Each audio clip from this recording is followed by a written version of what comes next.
Qui siamo sul curvone della salita che porta in Vinera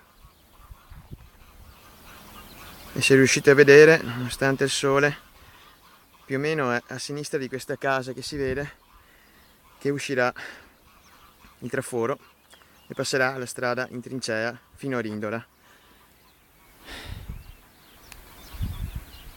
Voglio anche ricordare che qui sotto passa il canale ed è un lavoro anche molto delicato quello di riuscire a non danneggiare con i lavori il canale dell'Enel. E come potete capire è una cosa veramente impressionante. La strada farà lo slalom in mezzo alle case, circondando tutto il quartiere, per poi ributtarsi in fondo, dietro i Talcementi a fianco di Vittorio 2, in via Virgilio.